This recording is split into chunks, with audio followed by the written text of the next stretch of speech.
One of the things that the sixth form at Teesdale have been involved in for many years is volunteering with the local care homes, whether that be spending time with the residents, just chatting, playing chess with them, reading to them, visiting them on a regular basis, helping out in the gardens. And what we've also done over a number of years is provide some form of Christmas entertainment, whether that be an in-person show that the residents of the care homes come to the school and watch, or carol singing, or in the case of this year, a virtual entertainment. And in preparation for producing this virtual entertainment that we recorded this year, I showed our sixth form students a video made by some year 13 boys back in 2005, which formed part of the Christmas entertainment for elderly residents that year. We've tracked down some of those boys, and we are going to reminisce about the creation of that video, the incredible creative work that they were engaged with then, and what they have gone on to do now. My name is Simon Henderson, head of sixth form and history at Teesdale School, and this is episode 6 of Made in Teesdale. Made in Teesdale. And we actually sat there one night watching John Wayne's Stagecoach film projected onto the wall while looking down at the scene below. It is absolutely fascinating seeing inner city London children dropped into the middle of a working farm. I have very fond memories of growing up in Teesdale. I mean, living in the countryside and having, loads of fresh air, loads of space to play. It really is the case that if you come from County Durham, and in my case have lived in southwest London for 40 years, but County Durham is still what I call home. Made in Teesdale. Today I am speaking with Edward Cole, Nathan Greener, and Ollie Smith.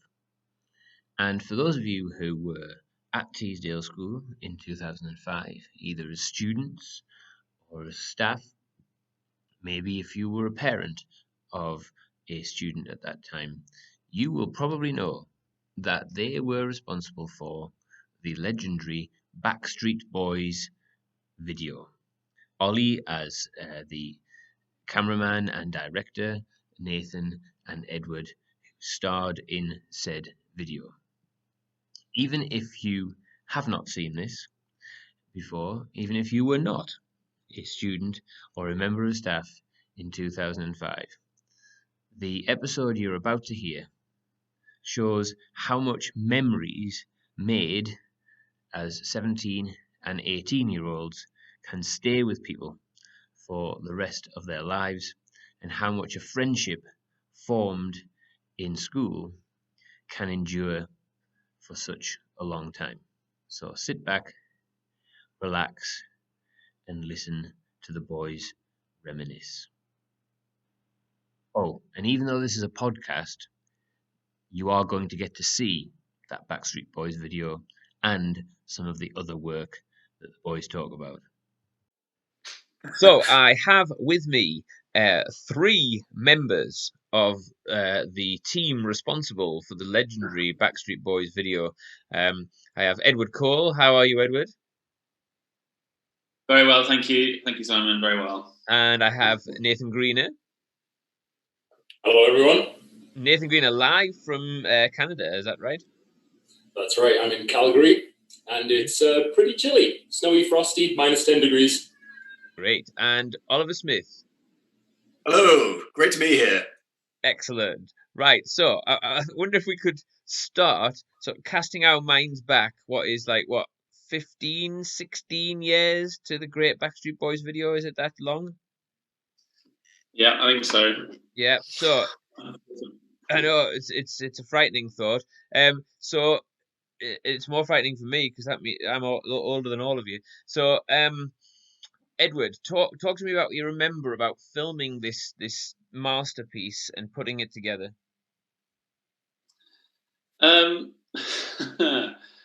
Quite a lot, actually. I've got quite a few vivid memories of it. I'm pretty sure it was Oliver's idea, so I'm not going to try and take credit for that. And knowing the way we were all sort of constantly running around making films, whenever we had a project together for like English or for history or for any of our subjects, we always asked our teachers if we could make films. And we were all in the youth theatre together, so we were all like used to working together quite regularly by this point. I guess Nathan and Ol were kind of the main idea generators. So it wasn't unusual for like most days, most weeks, one of us would come and say, "Oh, let's go and film this," or "Let's go and film ourselves being superheroes," or "Let's go and film another episode of our space trilogy," or "Let's go and film us dressing up and walking around town." And so you just go, yeah. Or then so when Ol said, "Let's go and film ourselves being the Backstreet Boys," you go, "Yeah, okay, that's what we're doing today." That's what this film's going to be. So I'm sure Ol's got a bit more to say about where the idea came from, but for me, it was just a case of saying yes and getting on with it again.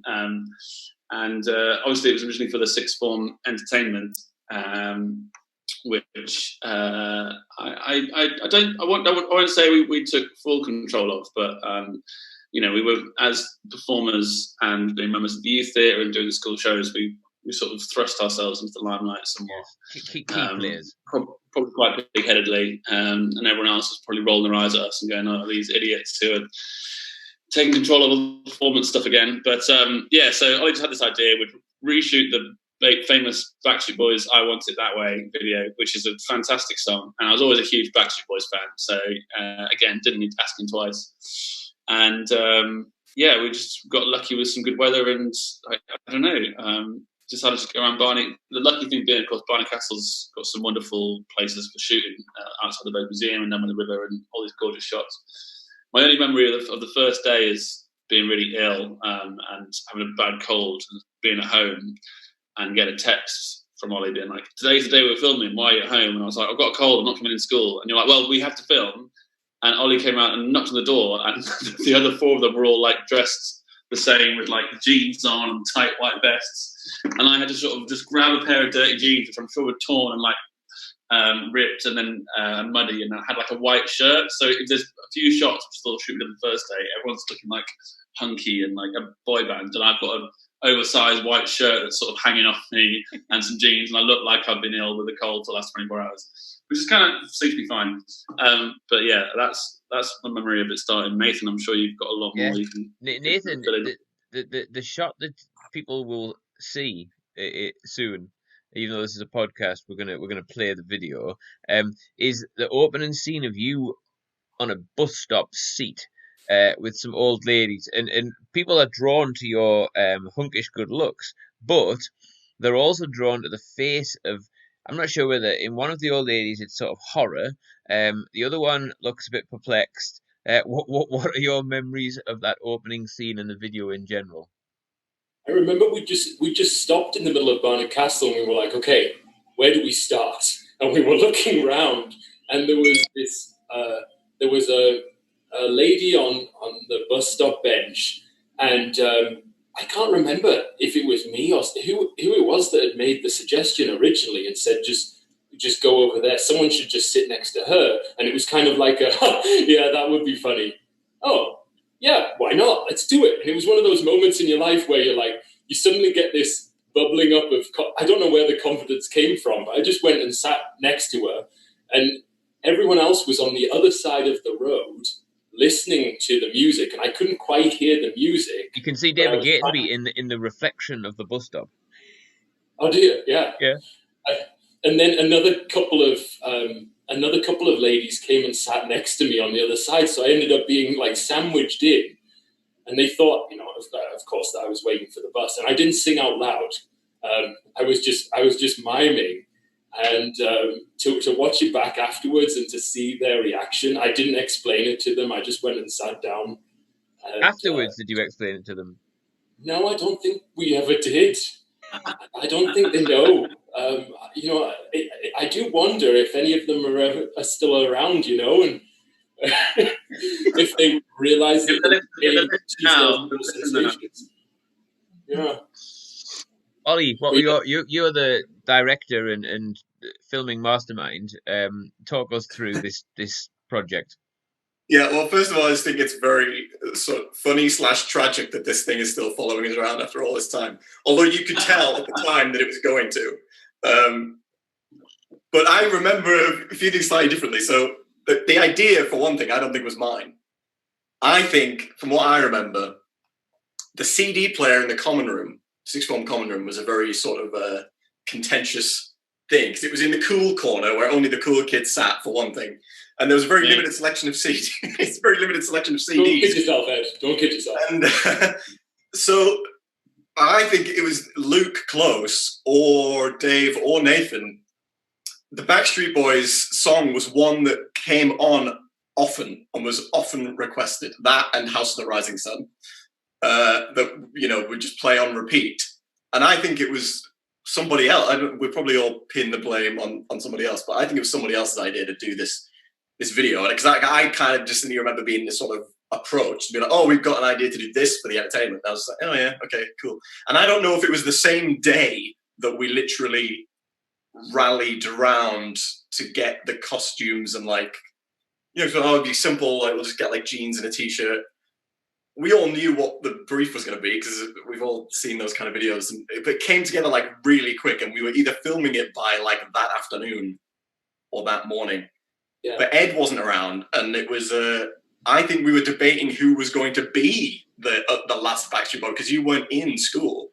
Cold. And we were like, no choice really. Come on, we were texting you, trying to figure out if you were going to be like up to it. And so we had to go down to Via Road where Ed lived and drag him out of bed, basically, throw him in like an approximation of what the other four were wearing, and then immediately start filming. They literally just like walk 10 paces across the road and to start in that bus stop. So I think Nathan's raising his hand. He wants to contribute.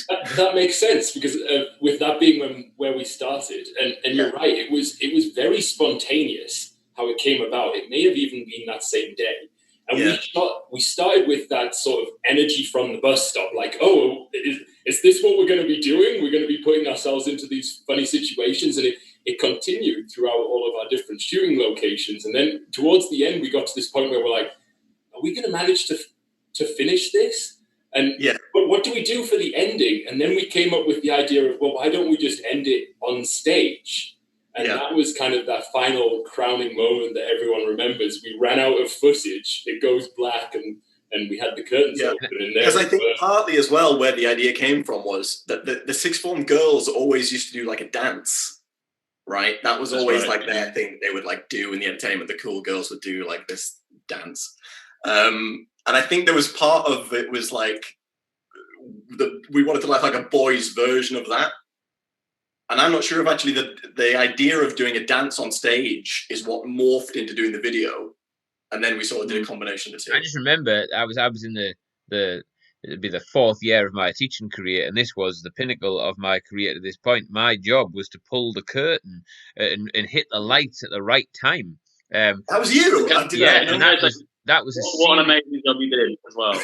I mean, just to open bang on time every single night. Just to get that right was quite a responsibility. I also want to pick up on when Nathan's saying about singing at the bus stop. I don't think we thought through how we were going to actually mime to this, because we didn't have any kind of speakers or anything. So when you can see Dave in the reflection in that opening bit, what you're actually seeing is Dave is being the speaker who everyone mimes to. He listens to it on the iPod and is singing it out into the street. And then Nathan is just miming along, all sort of from memory, just like, miming along. That's right. And so imagine it from my perspective. I'm wedged between two strangers, and I can, there's the sound of the road, and across the road is David doing his little sort of like dance and trying to open his mouth as wide as he can, and I'm trying to mimic him. And what's interesting is I don't think the people sat next to me ever fully caught on. We zoomed in. There's this guy here next to me. Distance, so that we didn't look like we were associated, even though you were all dressed the same. Well, so we did just make you look like a lunatic. David is there's a few bits in the video where David is a star. So it strikes me that the video is part serious pop video, part spoof, and part sort of homage to Ridley Scott with the little sort of gladiator hand through the corn. But David provides some of the sort of spoof comedy element, jumping out from behind the bin at one point.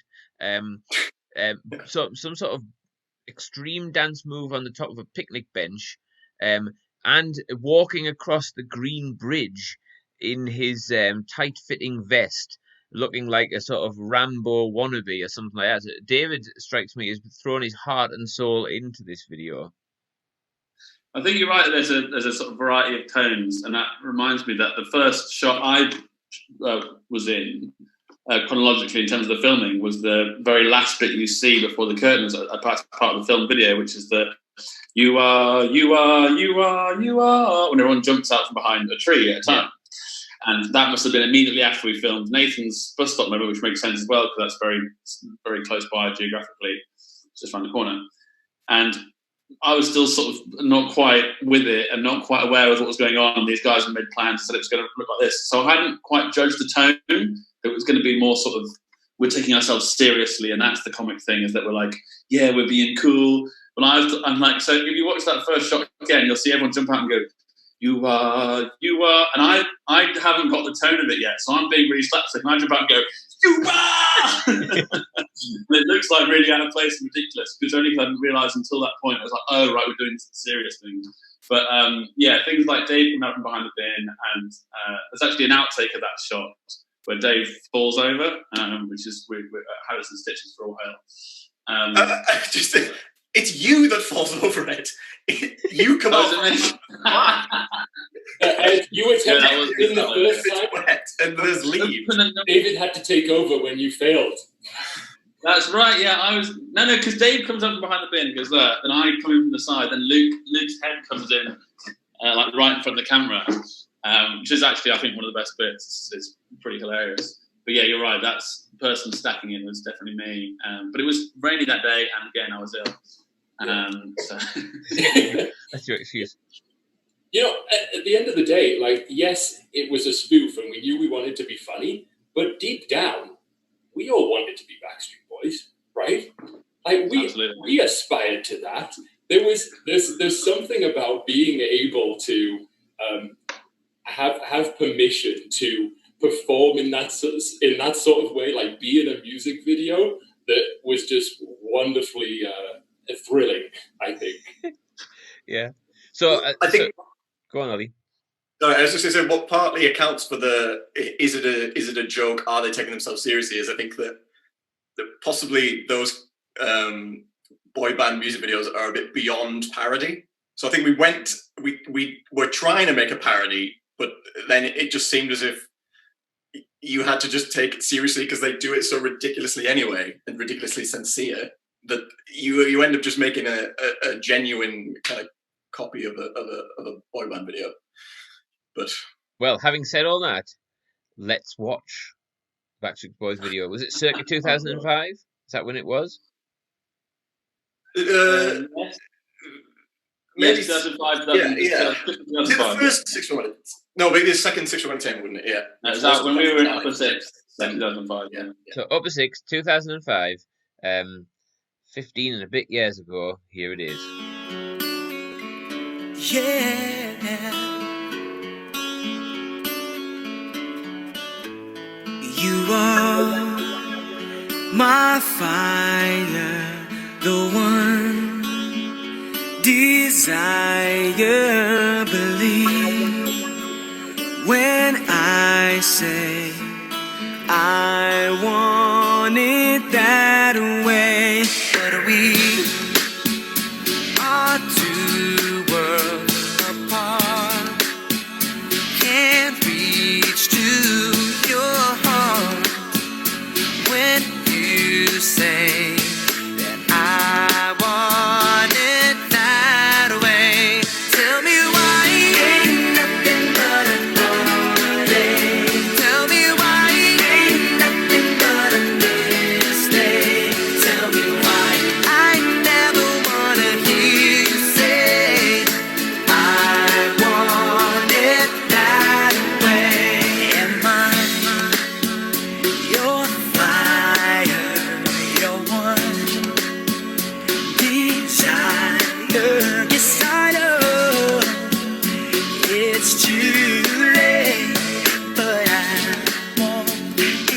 that way. Tell me why ain't nothing but a thought. Tell me why ain't nothing but a mistake. Tell me why I never wanna hear you say I want it that way. Now I can see that we're falling apart from the way that it used to be. Yeah, no matter the distance, I want you to know that deep down inside of me, you are my fire, the one desire. You are.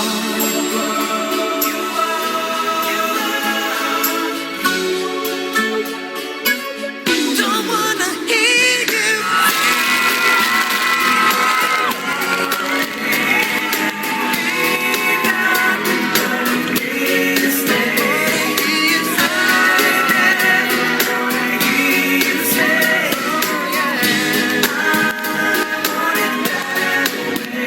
Tell me why ain't nothing but a thought. Tell me why ain't nothing but a mistake. Tell me why I never wanna hear you say I want it that way. So there you go.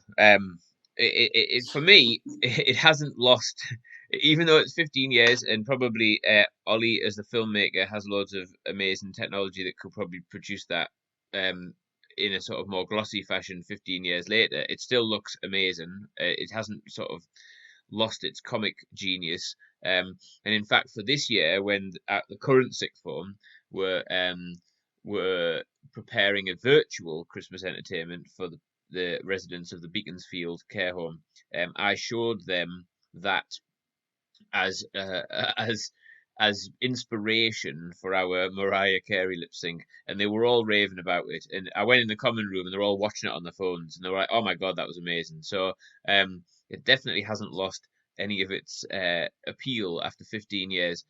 However, 15 years ago is a relatively long time ago. Ed, what are you up to now? Where does life find you now? Well, just on it being 15 years ago, you were saying at the start that's worse for you because you're older, but actually I feel that's worse for us because that's exactly half our lives ago, given that it was 15, we were 15, 16 years old, and that's been 15, 16 years since then. So it's like a marker. I'm just shy a couple of years, but as a sort of halfway marker, it's kind of monumental. But things have been, life's good, and I'm currently back in Barnard Castle just temporarily while COVID's ravaging the theatre industry. After leaving Teesdale, I went to Hull University to study drama. It's a fantastic drama department at Hull, and I made the mistake of early on in my tenure showing someone the Backstreet Boys video, and I think I was known as Backstreet Boys Ed for a while. I remember everyone sort of saying, "Oh, the Ed's, he was so funny," and someone came up to me and said, "Oh, I've seen that Backstreet Boys video that's going around." My friend Tom has a university. I went, "Oh yeah, go on." He went, "Should just say you live in a really nice area." I was like, "Thanks." Yeah. So you shoot that all around where you grew up? I was like, "Yeah." I was like, "Thanks, it's really nice." So, so I was at Hull for 3 years, and then I went to London for a year and went to drama school, Drama Centre London, and did my actor training. And as part of that, I went to Russia for 3 months and went to a Russian drama school and did some work at the Globe Theatre, and that was all great. And I stuck in London for a couple of years, and then I was still at this time living with people I'd been at Hull University with. And much like we were doing, with the Teesdale School with the school shows, and when we were all in the youth theatre turrets, there was a real habit of just making shows when I was at university, and it was just a daily occurrence. Someone else say, "Oh, I've got a script, and I want to do a show," or "Who wants to come and direct it, and where can we get some props from?" And then sort of habit of just making shows all the time. So I was still living with those friends in London a few years after drama school, and they all said, "Oh, we've had a thought about going back to Hull and starting a professional theatre company, because we all, we're all from over the different parts of the country, but we all had a connection in Hull, and that's where we all met. And there's some links there with the Hull Truck Theatre and with the local council. So we were able to. I think it was 2011, 2012 time. We just piled into a van, 9 of us, and drove back up the A1 from London to Hull. We all got really sort of cheap accommodation, and we just got jobs in restaurants, and sort of beg, steal and borrow our way to making theatre shows. And within the first 2 years, we've done like 5 or 6 shows. And then we got some Arts Council money, and now the company, which is called Middle Child Theatre, is very well established and has toured nationally and internationally. Is at the Edinburgh Fringe every year. Has had shows in London at the Bush and on the West End, and it's just something I'm hugely proud of. And it's it was all born out of the fires of Backstreet Boys and Turrets and these guys who I was at school with. I never stopped messing, really, and I just carried on being an idiot and asking other people to pay for tickets to come and watch me be an idiot, and it's kind of worked out. I was back in Hull until 2 years ago, and I changed agents and moved to London just because I wanted to give London another crack. And that's where I was up until last summer when COVID hit, and I've come to a refuge in Barnard Castle. But I'm still a member of Middle Child, and I still go to Hull as and when I can and get involved with the company and where it's going. I've managed to forge somehow a career out of acting and the performing arts and the theatre industry, and I'm hugely grateful for it. And again, it never would have happened if it wasn't for those formative years spent running around Barnard Castle with a video camera with these absolute lunatics. So I have them to thank for everything, really. Brilliant. It is incredible, really, that's that your journey has taken you to where you are now, and that that really the love for drama and performing is what continues to really be your passion. Nathan, on the other side of the Atlantic, on the western side of Canada, what are you doing these days? Well, in stark contrast to Ed's illustrious career following the fame and glory of Backstreet Boys, I decided to settle down and just live off the royalties. I spent a couple of years. I went to Italy, actually. I was assigned there, and it was a church mission for the Church of Jesus Christ of Latter-day Saints. So that was an epic adventure. Learned the language and met some amazing people. Came back to England, and it was 2008, and things were pretty dreary. I couldn't get a job anywhere. And I was invited by some old friends that I'd met in Canada to come and join them for Christmas, and ended up proposing to their daughter. That's kind of how it worked. I'd stayed in touch. We'd been writing letters to each other, and so I married a Canadian, moved over to Canada, to Calgary, Alberta, studied broadcasting, so television and radio, but always had that grounding in making videos with Oliver and by myself on the streets of Cotherstone as well, and with Edward and the gang, and some of the randomness. I mean, absolutely wonderful memories of all of those times, and that helped me get through broadcasting and secure a job in corporate communications, doing video and social media. So now I work for NMAX. It's the electricity company in Calgary, and I look after their social media and produce some video content, do some photography and some of the digital communication stuff. But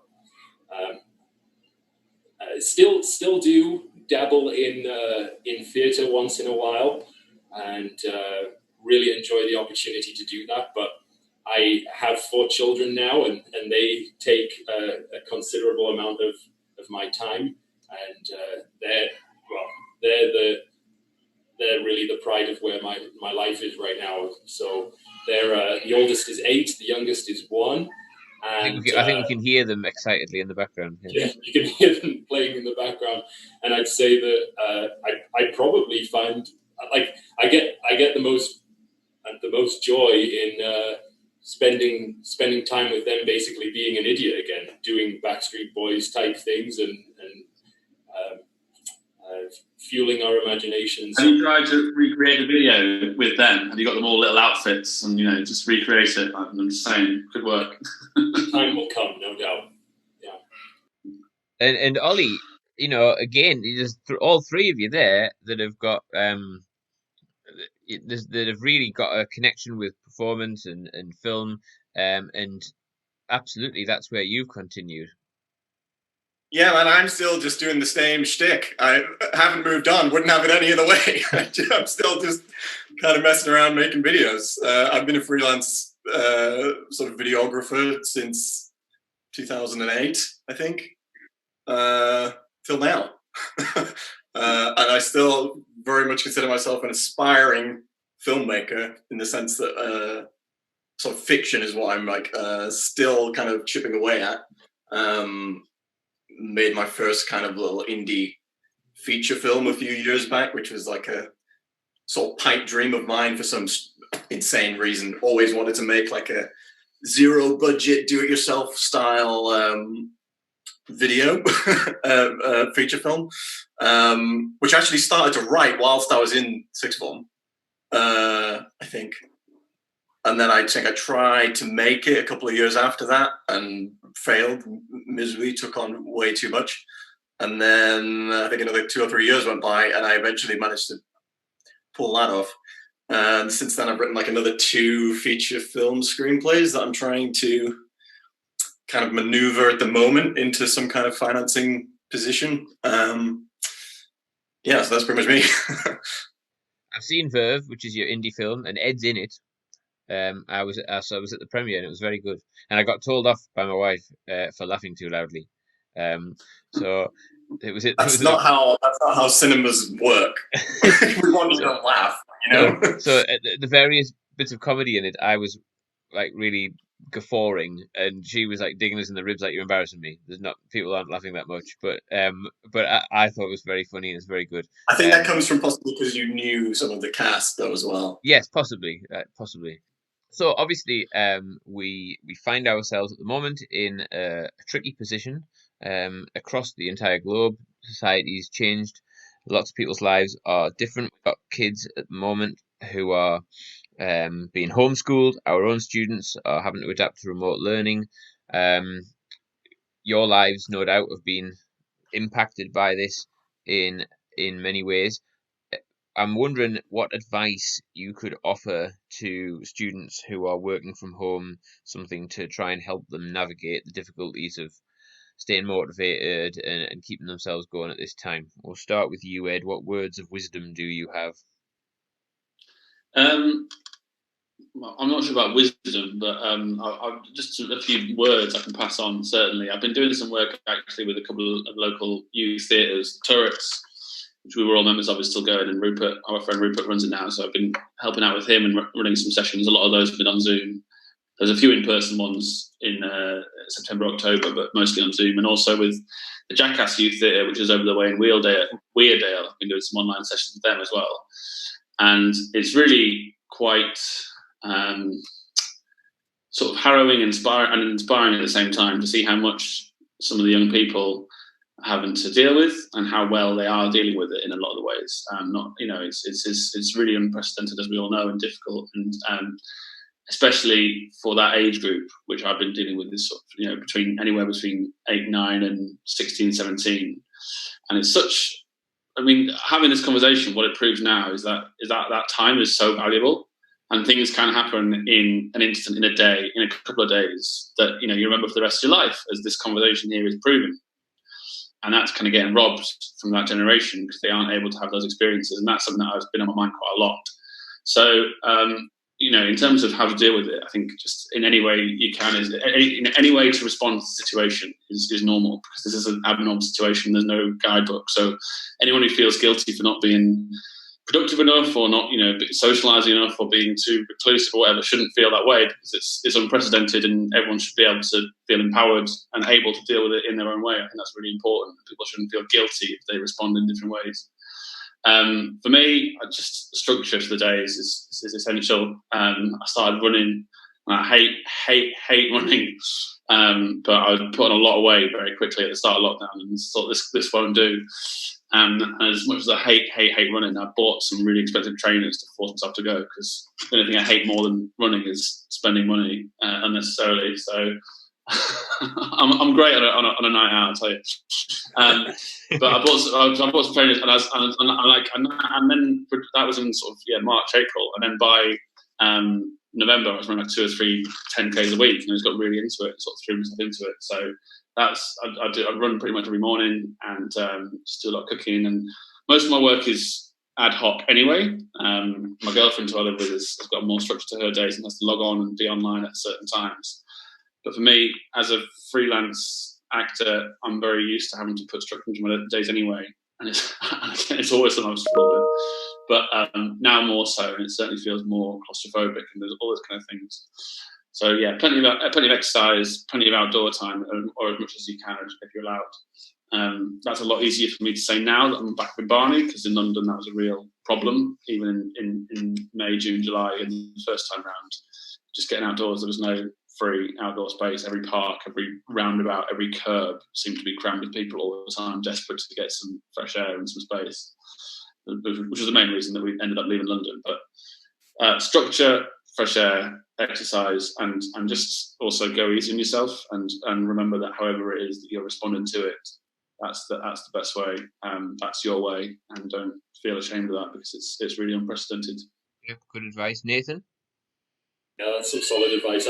I've found that I've needed to break up the norm a bit. I also put on a bit of weight and then started doing some exercising too, because you normally walk from class to class. You walk from a meeting to a meeting, and you're able to engage with people along the way, and we're not able to connect as much. In fact, it got to the point last year where I was accustomed to you get accustomed to avoiding people, right? You want to keep that distance, and as a result, you don't talk to them. In fact, I was in a clothing shop and found myself apologizing to a mannequin and dodging around a mannequin, because I was like, oh no, there's someone, I can't engage with them, and I think we're all having to retrain ourselves to connect with others, and that's, I think, probably the best advice that I can give, is look for ways to break out of the norm. Yes, we all need to be following the guidelines, the health guidelines that are in place to help protect others, but we don't have to let that situation dictate how we feel about our environment. We can get outside, we can give structure to our day, or for me, it's breaking up that structure. It's having back-to-back video chats, one with another, and taking 10 minutes to go and see what my kids are doing that's ridiculous, and just being ridiculous for a moment, and playing around on the floor and pretending I'm a dinosaur or something like that. It all helps for that mental stability. So find something. It might be something you're passionate about. It might be something you've never tried before, and just dive in, because you need to break away and overcome the what's become this new normal. You get to define what normal is for you. Good. Oliver?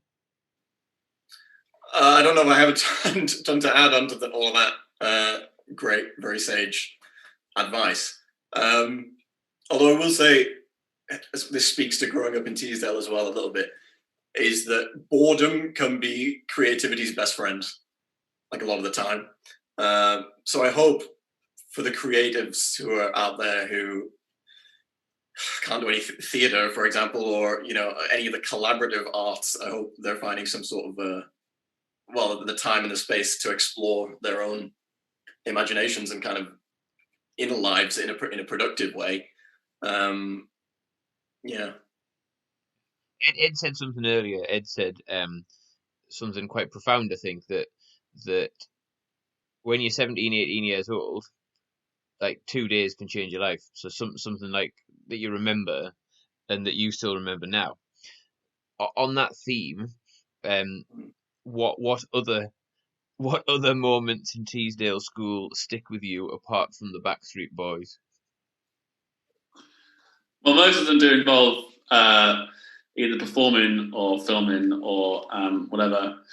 There's a story that still comes up quite a lot about how I don't know if I should say this because that's a really bad example, but we were in the middle of rehearsals for a show, The Life of Galileo, and we were it was in the break time, and it was a break time, and we were on the set, and we were sort of just chatting on set, going through some lines and cues or something, and then we all sat down behind where the set was, sort of concealed from the corridor and from the rest of the world.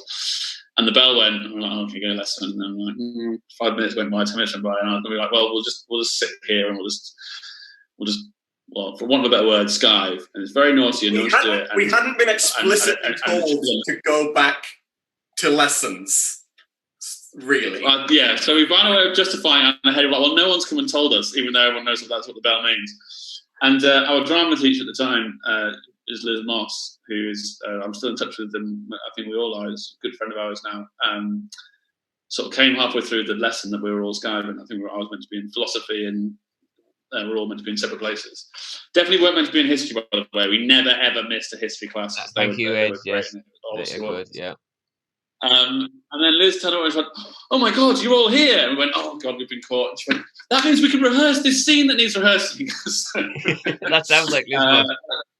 Yeah, and that pretty much sums it up in that, like, I think whenever we weren't like studying or writing coursework or learning about American history, we were all sort of making stuff and making stuff together as a collective.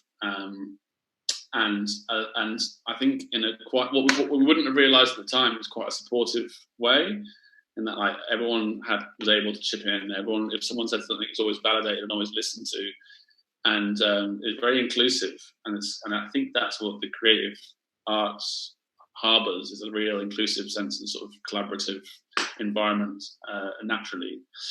And you don't have to teach people like this. It's important that you say yes, and like everyone's ideas is important. That just sort of just happens naturally, or it certainly did with us. I think we did have some fantastic teachers as well, but most of my memories, and I'm sure these guys will give you some specifics, do revolve around doing shows or making films. We had a whole just to sort of, I know I've been talking for a while, but to go back to the very, very first time we made a film, I still remember to this day.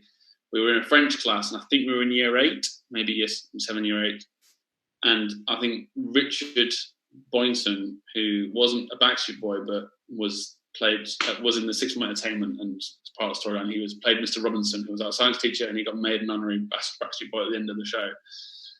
He had a video camera, and we all sort of got really excited, and we were all planning to go over to someone's house on Friday night, and Richard said, "Oh, I'll bring my video camera, we can make a film." And then we'd spend the whole week leading up to that Friday, like throwing ideas around. I remember one thing Nathan, I think, and maybe Ollie really wanted to do was like have someone like pretend to jump out of a window and throw a Ken doll or a Barbie doll out the window. And we were like already playing with ideas of what was possible. And in the end, the film we made on the infamous Friday night still goes down in history. And hopefully will never get seen by public eye because it hasn't got the sleek nature and the professional quality of Backstreet Boys. But our first ever production was a film called The Space Age Sagas. And I'm going to hand you over to these guys because Nathan was the sort of protagonist. Perhaps you could tell us a bit more about Space Age Sagas, Nathan. Yeah, just to give you an idea of how embarrassing this could be if it saw public light. The ideation occurred in Richard's bedroom, and he had a little bin in his room, and for some reason we took the lid off the bin. It ended up on my head, and I was christened Binhead, and and became the protagonist of this story, and so on it went, and we literally made it up as it went along, but had so much fun doing it. And it's that kind of random and creativity that I think gave us license to do more. and also gives us the license today to find that reprieve from day-to-day life. I think Ed said it, you need it, you've got to have it. So yeah, it's those random moments with friends, and I'd say that some of our teachers helped create that as well. I think of Christine Durand, our physics teacher, and she ran an astronomy class just because we had expressed interest. And that was an additional class at I think we did some at lunch times, and we did one overnight event when we went out into the Dales, and so that we were in complete darkness and we could study the stars. And we did an extra GCSE there, not because we needed a GCSE in astronomy, right? But it was a teacher who cared about her students and heard that there was a need and just helped them out. And Liz Moss did that too. I remember one time it was before one of our performances, and I was a little stressed out. I might have even had a migraine that day, and she took us to the theatre room and told us to lie down on the floor, and she did this sort of guided meditation almost, wasn't it? It was a visualization of sort of like did a visualization thing of imagining ourselves in this place, like this relaxation process, and it was fantastic. It was fantastic in that it helped me relax for the show, but also it was someone who cared, right? And it was cared about me, not just about study or my performance. It was, I want you to feel good, right? And I think that those are the moments that I really recall from my youth and that I reflect back on now and go, how can I have that type of influence on my children, right? On the people that I engage with at work, on the youth that I engage with at church, right? And I look back to those memories for inspiration. It was an insane creative culture at the school at that time, like from what I remember looking back, like just madness. We just seemed to cascade from one project to another. Like Ed was saying, it was just like every week. And we were all in the local youth theatre, the Turrets. And then we also studied drama at GCSE and A-level. We were all in the school play every year. We were making films on our own time. We were making film on school time. We were doing plays. Like the other two said, like our teachers gave us a lot of license to, because there was no like film studies, media studies, or that kind of thing. The amount of times that we were asked to like do a project in English or some other subject, philosophy or something, and we would do it as a film or like a play. I remember in like year 9 English doing a sort of spoof news reel report about the events of Macbeth as if they had happened in reality, and we were like interviewing witnesses. Which I have read really recently because I was going through my garage and going through all my old schoolbook, and so that was called XYZYX News. Yeah. And Ollie and I had 2 news broadcaster characters called John and Jim, and the whole bit was like, "That's right, John. That's right, Jim," and it was funny. Yeah, very convincing. Yeah, so it was just like, it was mad, really. And I remember at one time, Liz Moss, our drama teacher, she tried to set up a drama club after school to kind of carry over, because there'd been like a really oversubscribed school play where there just wasn't enough like parts for everybody. And she was kind of worried that people were going to like lose interest in drama because, not everyone could get like speaking parts. So she set up this drama club. I think it only ran for like 3 weeks because it was unsafe. Like, I think there were about 75 people turned up to go to the school drama club. Like, you would walk into S2 and it was heaving. Like, I've never been in such a packed room. They had to close it down because they didn't have enough teachers to make it like legal to teach that many students at one time. So yeah, I think that came from that what we were saying earlier, and what Nathan was touching on about just like everyone listening to each other and supporting each other as people and not just as creatives. And it really felt like we could, without sounding like we were trying to get away with murder, but it did sound like we were encouraged to sort of push the boundaries of what we were able to do, but in a sort of controlled way, because I think people recognised that we were doing it for the sake of the creation, not because we wanted to be stupid or there was a lot of being stupid, like Nathan putting a bin on his head all the time. We all went down to the local costume shop and bought a huge alligator outfit and a Viking outfit and a Star Wars outfit and went and walked around Morrison's filming Darth Vader buying cereal. So there was a bit of stupidity. But alongside that, which you need to have, of course, especially as a teenager, there was a sort of genuine, we were trying to work out how you make films, how you make plays, how you work on stuff. And that was given the sort of respect that I think it deserves. And you have creative youth, then you have to harbour that and not necessarily instruct it or build walls and fences and give instructions, but sort of just let it loose and see what happens. And as Nathan was saying, we had the people around to thank for that, but also I think each other. And like I say, Nathan picks up a bin and puts it on his head. Someone could have gone, "What are you doing? Stop being stupid." But the fact was, Ol picked up a camera and went, "Yes, that's great. Let's do it. Let's see what happens." That was the kind of environment we had. We were talking earlier about sorry, Nathan, go on. I was going to say we were so fortunate to be empowered in our creativity, and that was thanks to teachers. And we ended up flipping it back and then getting teachers involved as well. Because with the balloon race, there was I can't even remember how it worked. You'd sponsor a balloon. I can't remember what the fundraising was for, but then they'd release the balloons off the field. And I think we'd been asked in this instance. That was Simon's idea. That was Mr. Henderson's idea. Was that your idea? Yeah, I'll take credit for it. It's 15 years ago. I'll say yeah.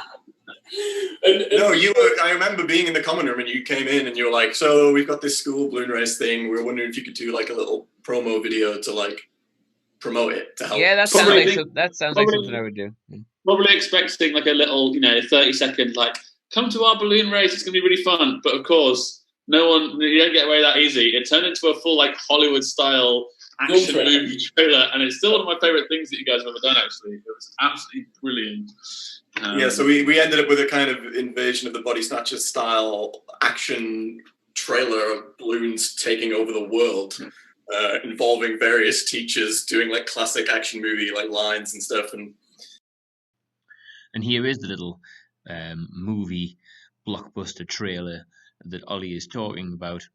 And I think it showcases the talent of a young filmmaker, someone who was obviously going to go on and make other films, as Ollie has done.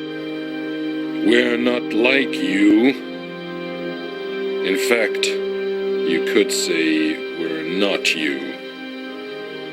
Because we're not.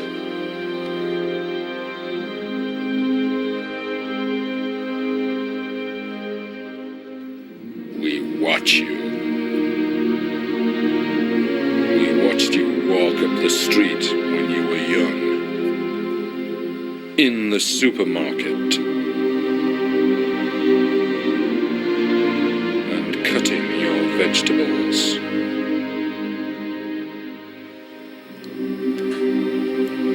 These aren't ordinary balloons, Mr. McGonagall. These are different. If you could just tell us everything that you saw.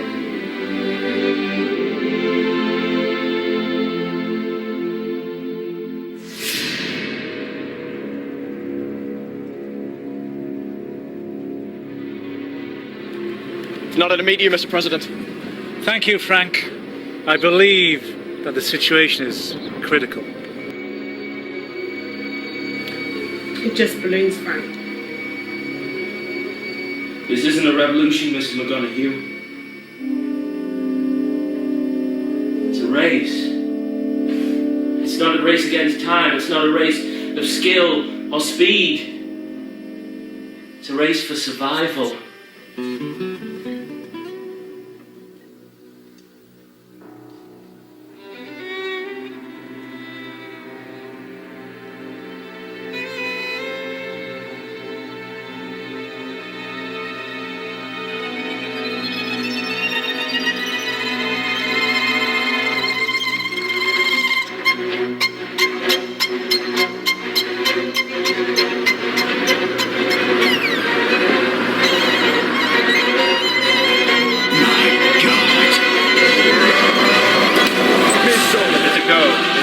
It's a go. The blue wire! Put the blue wire! I have 750 children here, goddammit!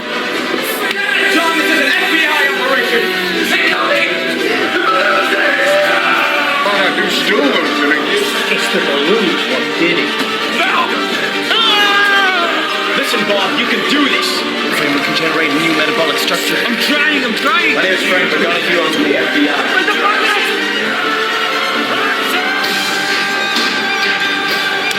Don't patronize me. This is a matter of national security, damn it. To the Thunderfield! Go!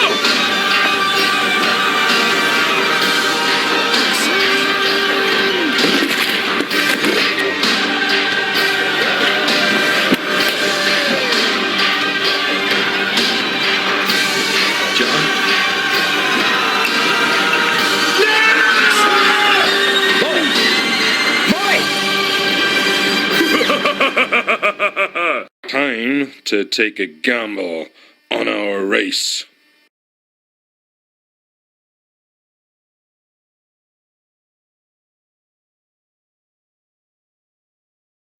I'm an American, not an idiot. Do you understand me?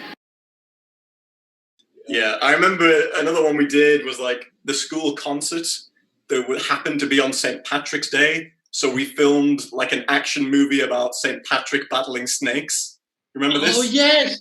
That was part of the drama club. That was the drama club activity for that like week.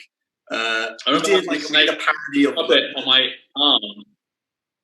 Yeah, you were the snake, and then we had a parody of Lost. I wrote a few down. What did we do? We did that St. Patrick's Day. We did a parody of Lost. We did a parody of the Power Rangers. We did like some fake commercials because those Samuel L. Jackson Barclays adverts were going around at the time. So Richard, what was his last name? Levitt. We threw buckets of cold water on his head, and he Garnier fructus. Yeah. Shampoo. Grapes up his nose. He had grapes up his nose, yeah. Yeah. And the other one that films, Ollie was mentioning earlier was the the... sorry, I was going to mention the Thomas Hardy one. So for an English project, we all were in the same English class, and we were asked up to a project on the life of Thomas Hardy. And, of course, first thing we said, went to Miss Bedwell and were like, can we make a film? And she said yes. And so it had our probably our most controversial moment, our most controversial scene where we filmed a reenactment of the birth of Thomas Hardy. And then, as Ollie was speaking about, locked me in the tennis courts and tried to interview me about the life of Thomas Hardy. Do you have any more on your list, Ol? Well, I just think we also did films for like the school plays. So the school did Return to the Forbidden Planet. And I sort of made a literal like bottle rocket and shot outside in my dad's backyard this like bottle rocket taking off with like wire wall for smoke, because it was like this B-movie science fiction sequence, really, really low budge.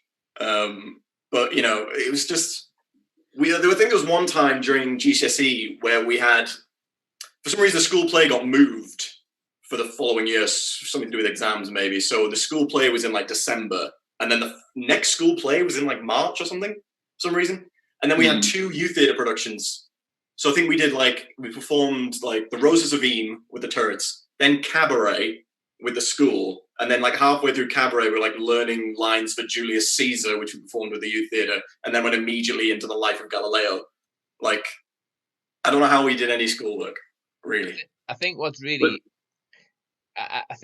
interesting, and you're looking at it from sort of student point of view, and you're saying that you were kind of lucky that you had some teachers who empowered you to do this stuff. But actually, from a teacher perspective, with me thinking about it, there is no greater joy for a teacher than facilitating the talent of some really talented students. Like that is sort of like the absolute pinnacle of teaching. If you've got people in front of you who are really talented and you can just facilitate them exploring that talent, whether that be that they're a gifted mathematician or brilliant at writing history essays, or in your case, like really sort of creative in performing arts, that just gives the teacher so much joy. So you're kind of looking at it from the perspective of a student of like, oh, these teachers were good and they kind of helped us, but I guarantee that the teachers were having an absolute ball watching you be creative and facilitating that.